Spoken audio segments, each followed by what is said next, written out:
وازيكم عاملين ايه؟ اخباركم ايه يا جماعه؟ والنهارده هنجيب كمان 20 بادج جديد. وقبل كده احنا جايبين 40، فمش عارفه ازاي فاضل 9 ايام. كان فاضل 5، كان فاضل 5 ايام، فبقى فاضل 9 ايام. زودوا الايام ولا ايه؟ مش عارفه بصراحه. يعني لا، هو فاضل 5 ايام. مش عارفه تحت ده بايظ ده ولا ايه؟ ناحيه البادج بتاعي مكتوب 9 دايز و19 ساعه، بس هنا مكتوب الهانت نفسه هيخلص بعد 5 ايام، فيعني و6 ساعات. تمام. فاحنا جبنا 20، جبنا 60 حاليا. فاحنا قبل كده جايبين 40، 20 في 20. فان شاء الله هتلاقوا لينك الفيديوهين بتوع ال 40 اللي فاتوا، هتلاقيهم في اول تعليق مثبت. واسامي المابات اللي انا لعبتها يا جماعه، مش الاسامي، شكل الماب هيظهر في كل اول فيديو شرح للماب. هيظهر الشرح بتاع هيظهر شكل الماب. وفي مابات مشهوره طبعا مش محتاج ان انا اوريكم صورتها. مابات كتير جبناها. فهناخد مع بعض زي كل مره، هناخد مع بعض البتاع ده، البادج بتاع او الاتومز الجديده دي اللي بناخدها كل مره. فاحنا كده كملنا 60. تمام. فاضل 95 وناخد التاج. بس يا جماعه للاسف انا مش هقدر اكمل لغايه 95، لان في مابات صعبه جدا بالنسبه لي، انا صعبه، فانا مش هعرف اجيبها لاني محتاجه كمبيوتر، وانا بصراحه موبايل فصعب عليا. في العاب يعني محتاجه كمبيوتر، يعني يعني انا محتاجه دلوقتي عشان اوصل لل 95، محتاجه 25 بادج او 35 بادج عشان نوصل لل 95 يا جماعه. صعبه شويه يا جماعه، صعبه عليا. فانا هكتفي لغايه 60. وانتوا لو عايزين تكملوا كملوا، المواد موجوده قداميكم اهي. انا هوريكم اللي جبتوه النهارده وازاي تجيبوا البادج. ويلا سيبكم على الفيديو. هنبتدي يا جماعه بماب ميردر اند شيريف. المفروض ان احنا بندخل المكان ده اللي مكتوب عليه فلوكس هانت. هنا في حاجات لازم نجمعها يا جماعه. اول حاجه ان انت تلعب 1v1، وتاني حاجه ان انت تعمل جود جيم او لازم تكسب وبعدين تكتب في الشات جود جيم او ايزي. تالت حاجه ان انت تلعب مع فريق. ورابع حاجه ان انت لو حد مات بيظهر فوقيه كده حاجه لازم تجمعها. مش لازم كتير، هي واحدة بس، ودي بتدور عليها في الماب. تمام، بتبقى موجودة جوه الماب اللي بتدور عليها. احنا دلوقتي هوريكم ازاي هنعملها مع بعض. هي سهلة جدا يا جماعة. اول حاجة نلعب 1v1. مش مستاهلة ان انت تكسب او تخسر، يعني مش مشكلة. المهم ان انت تخلص الدور 1v1 وتلعب وخلاص. مش مهم ان انت زي ما قلت لك هتكسب او تخسر. انت ادي كده احنا خدناه، وخدنا كمان خدت واحدة بتاعت اللي هو ميت ده لما بيموت. تاني حاجة اللي هي بتبقى جوه الماب اهي يا جماعة، شايفين عاملة زي الكرة الارضية كده، بتلاقيها جوه الماب. كل ده بجمعه. فضلت معايا اخر حاجة اللي هي الفريق، وان انا اكتب جود جيم في الشات بعد ما اكسب. العب مع فريق واكتب جود جيم. فانا جبت صديق طبعا عشان اضمن ان انا افوز، عشان خاطر لازم اكتب جود جيم. ايوه اهو. فتمام كده انا خلصت كل حاجة وجمعت. تمام. هندخل بعد كده الماب دي ماب حرب يا جماعة. اول حاجة ان انت يبقى معاك سيف. تاني حاجة تقتل 100 انمي من دول، تقتل 100. تالت حاجة ان انت المفروض تقتل 6 بوس او وحوش يعني. المفروض ان تقتل 6. بس هي سهلة جدا يا جماعة، مش هتاخد وقت كتير يعني. تمام. وديني خدت البادج اهو. اللعبة دي لعبة ارمي او جيوش. انت اول ما بتيجي بتترسبن بيبقى معاك 2 صندوق. هو طالب 20 صندوق. انت قدامك حاجتين، يا اما تجمع من الماب، تقعد تلف كده حوالين نفسك كده في الماب كلها تدور على الصناديق، يا اما بقى ان انت تطلع وتدخل. هيجي لك الاتنين صندوق اللي هم مترسبين عندك في المكان بتاعك، تطلع وتدخل لغايه ما تجمع 20، تفضل تطلع وتدخل. تمام. انا عملت كده بصراحه لان كل شويه اتقتل، لان بره في ناس بتضرب بالرصاص وكده، وانا لسه جديده طبعا. فانا كده خدت البادج. اللعبه دي بقى بصراحه انا خدت البادج بس مش فاكره خدته ازاي يعني. انا المفروض كنت بنط كده، لقيت نفسي خدت البادج. بس عادي، انا كنت 33%، فممكن يكون انت لازم تقتل او تضرب حد فتجمع ال 33% دي اللي هي ان انت تفضل تضرب سلاش او سماش اللي هي ضرب السيف.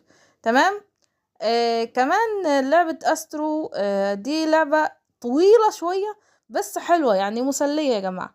هي 4 حاجات. هو مطلوب منك 12 كريستال عشان تقدر تدخل المكان. فانت كل مكان فيه 3 كريستالات.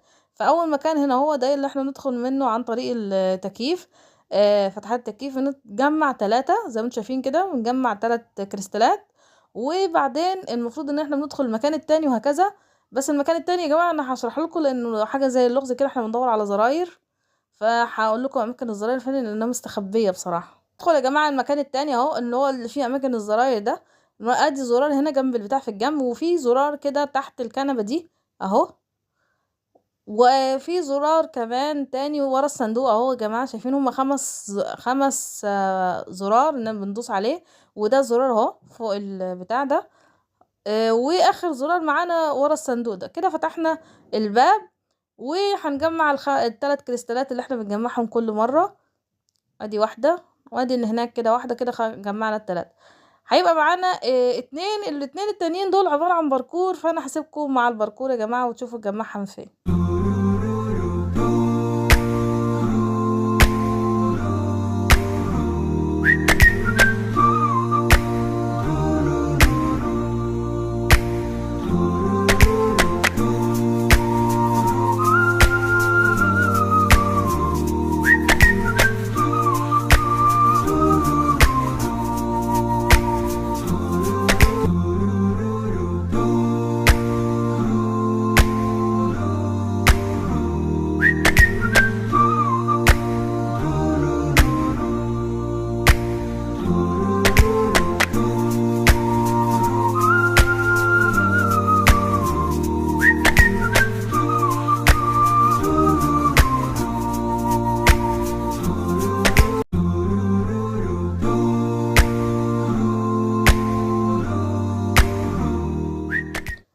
بعد ما بنخلص يا جماعة بنفتح المكان، بيتفتح معانا الباب ده، وبعدين بندخل بنلاقي وحش. خلي بالك ان انت الوحش معتمد عليك ان انت اللي تقتله، مش حد تاني يقتله لك. خلي بالك يعني ما تعتمدش ان الباقي بيضرب، لا، الوحش معتمد عليه على ضرباتك انت، فانت لازم انت اللي تقتل الوحش. كل واحد بيقتل الوحش في وقت غير التاني. يعني هتلاقي واحد تاني طلع قبلك، فانت مش معتمد على اللي معاك، تمام؟ انت لوحدك المفروض انت تقتل الوحش. عند ما هتخلص وتقتل الوحش هيتفتح لك المكان الخروج. هنا بقى دي لعبة كتالوج افاتار. المفروض ان فريقك يفوز بس كده، مش محتاج منك اكتر من كده. صراحة سهلة جدا، بس الصعب ان فريقك هو اللي يفوز يعني. هي دي المشكلة، يعني انت لازم فريقك اللي يفوز وما فيهاش ماب خاص. هنيجي بقى لعبة بيجي. بيجي دي بقى هي المشكلة، دي صعبة وسهلة في نفس الوقت، بس لازم يكون معاك تيم. معلش يا جماعة انا مسرعاها لان الماب طويلة جدا. اول حاجة ان انت بيبقى معاك ارقام في المركبة بتاعتك. الارقام بيبقى تحتيها سهم، السهم ده هو اللي بتلف العجلة عليه. وجوه الماب في حروف، الحروف تحتيها رقم، فالرقم ده اللي انت بتحطه. يعني الزد تحتيها 8 وهكذا. بنفتح المكان التاني. المكان التاني ده يا جماعة زي برضو نفتح ابواب وكده. بيجي يا جماعه اللي انتوا عارفينها يعني. بس اصعب حاجه اللي هو الاسانسير. الاسانسير ده هو الكود يا جماعه بتاع ايه؟ الشفره بتاعه البتاع اللي فوق. فانت بتاخد تاني رقم من الاسانسير. الاسانسير فيه رقمين، وكل اسانسير متلون بلون مختلف عن التاني. فانت خد بالك ان الرقم اللي هو التاني باللون هو ده اللي حتى هتعمل عليه الشفره بتاعه الكود اللي هو في الاخر خالص بتاع الخروج. الرقم التاني انت بتاخد مثلا 1 2 هتاخد 2، تمام، وتحط 2 وهكذا بنفس اللون اللي موجود في المكان. هتلاقي كل اسانسير متلون بلون اللي هو تبع الشفرة، ولازم تعمل الرقم على مكان السهم كده تخرج وخلاص، تمام. دورز برضو نفس الحكاية، صعبة يا جماعة. ان انت لازم تخرج قبل الوقت. يعني انت دلوقتي عندك وقت محدد ان انت لازم كل مرة تلحق نفسك وتعمل تجدد الوقت، او ان انت ممكن تتحبس ويبقى الوحش جاي وانت خلاص هتموت من الوقت ومش لاحق نفسك فتموت. ففي الحالتين انت ميت يعني. بس يعني انت لو معاك فريق حلو خلاص كده تمام، هتعدي ان شاء الله. بس هي يعني صعبة شوية يا جماعة، يعني هي صعبة بس المشكلة بس في الوقت، لكن هي مش صعبة كوحوش وكده. اللعبة دي برضو سهلة جدا يا جماعة. انت المفروض تجمع 15 بيضة. بتدوس ذا هانت هيدخلك على مكان تجمع فيه 15 بيضة. فانت بتفضل تجمع ال15 بيضة. لو مت وراح منك البيض ما يهمكش، لان كده كده بيتحسب لك يعني انا مت بقى 0 بيض عادي بيتحسب لي، وبرجع تاني البيض بتاعي يعني في الهانت ما بيتحسب لي، مش مهم. فانت كده انا اول ما هكمل 15 بيضه هلاقي نفسي خدت البادج، مع ان مكتوب فوقيه 11 بيضه بس. اللعبة دي بقى حلوة ورخمة في نفس الوقت، ان انت المفروض بتجمع طاقة، بس لو حد قتلك خلاص الطاقة بتاعتك دي راحت، فانت لازم تروح في مكان بعيد كده وتجمع الطاقة مع نفسك كده. واديني خدت البادج. اللعبة دي برضو سهلة، ان انت بتروح تكلم الست دي ولا البنت دي، وهتقولك مهمة ان انت تعمل اكلة معينة، فانت هتروح تجيب الحاجات الطلبات من الشوب. هو بيعمل لك سهم، بس المشكلة ان انت لازم تلاقي السهم، تقعد تدور عليه كده، يعني انا قعدت ادور على السهم التاني فين، فالمفروض اهو لقيته. فالمفروض ان انت بتروح الشوب بعد كده بتشتري حاجات معينة عشان تعمل منها الاكلة دي. تمام، فانت تمشي بالخطوات، عشان هو مش هيرضى يديك السهم التاني غير لما تعمل الخطوات بالظبط. يعني لازم تعمل الخطوات زي ما هو عايز عشان يديك السهم اللي بعد كده. تمام، فانت لازم تمشي معاه بخطوة خطوة، لان لو انت عديت خطوة كده ومشيتها مش هيديك السهم اللي بعد كده انت تعمل ايه يعني. فهتراس بالبيت، وهتطلع فوق تحط الاكل اللي انت جبته ده في التلاجة، وبعدين هتعمل الوصفة بتاعت الاكلة اللي انت عايزها.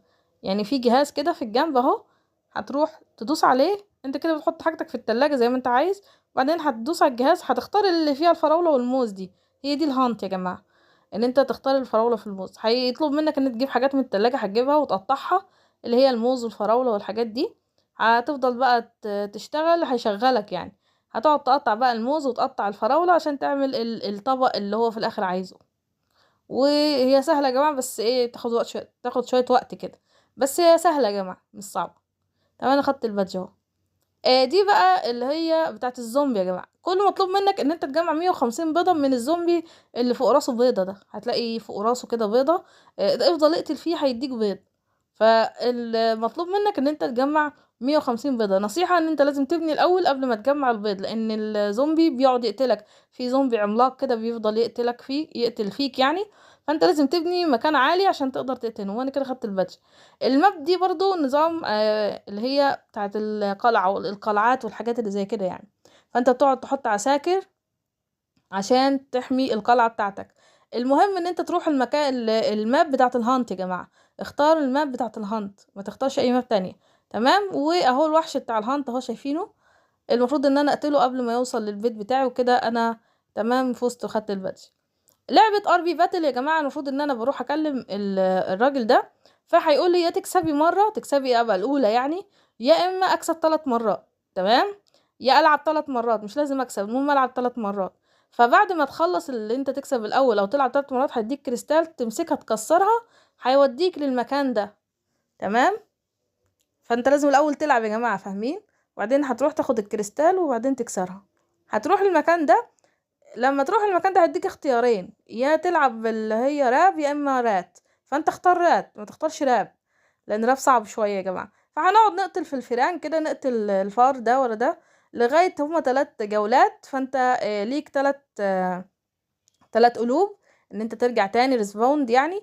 فانت لازم تقتل الفيران دول قبل ما يعني ما تموتش، حاول ما تموتش كتير يعني، لان 3 جولات وكل جوله فيها فيران كتير، وكل جوله الفيران بتكتر. فانت حاول بقدر الامكان ان انت تكسب. تمام، دي برضو نفس الحكاية، ان انت بتحط عساكر وتحمي الجبنة دي فيران، والمفروض ان احنا بنحمي الجبنة بتاعتنا. فهنحط البتاع ده العساكر كده لغاية ما تحمي المكان بتاعك، وفي الاخر تخلص وتاخد البادج. لعبة دي تويلت او دي رخمة شوية يا جماعة. البيض بتاعها ليه طلبات، يعني اول حاجة انا رحت مكان اللي هو ايه التريد. المكان ده المفروض اهي في بيضة هنا. المكان ده بنجمع منه بيض اهو. البيض ده في بيض تاني مطلوب طلبات بقى، ان انت مثلا تكتب في الشات مان فيس مان عشان تجيلك بيضة.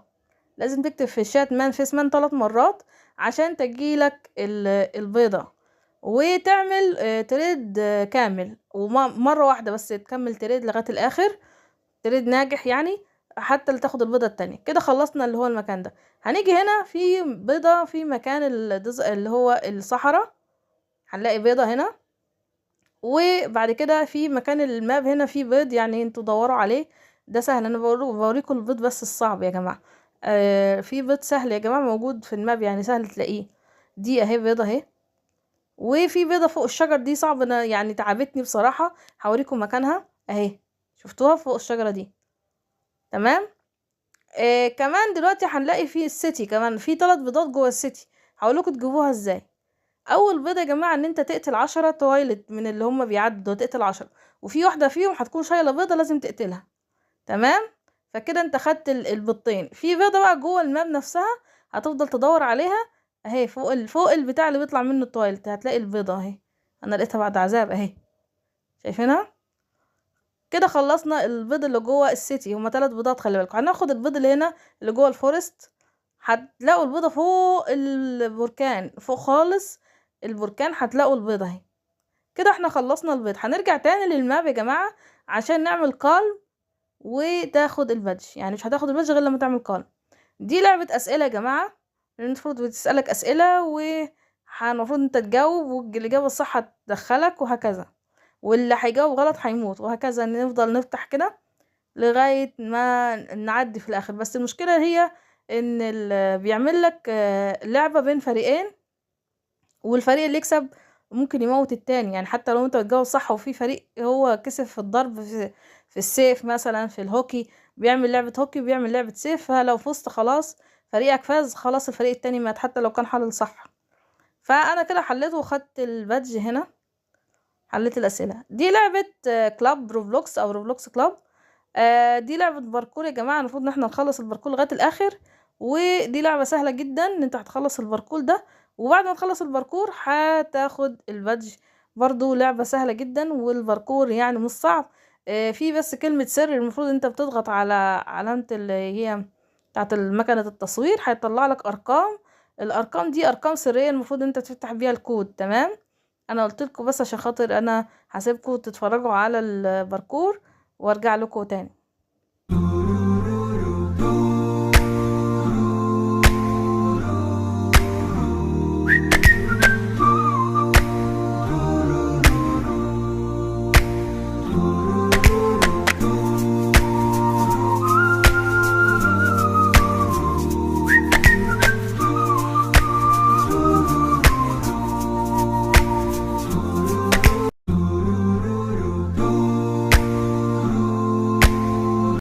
هنيجي بعد كده الماب وورلد الزيرو. دي طالبه مننا 35 بيضه يا جماعه نجمعها عن طريق ان احنا نضرب الوحوش، والوحوش دي هتنزل لنا البيض اللي احنا هنجمعه.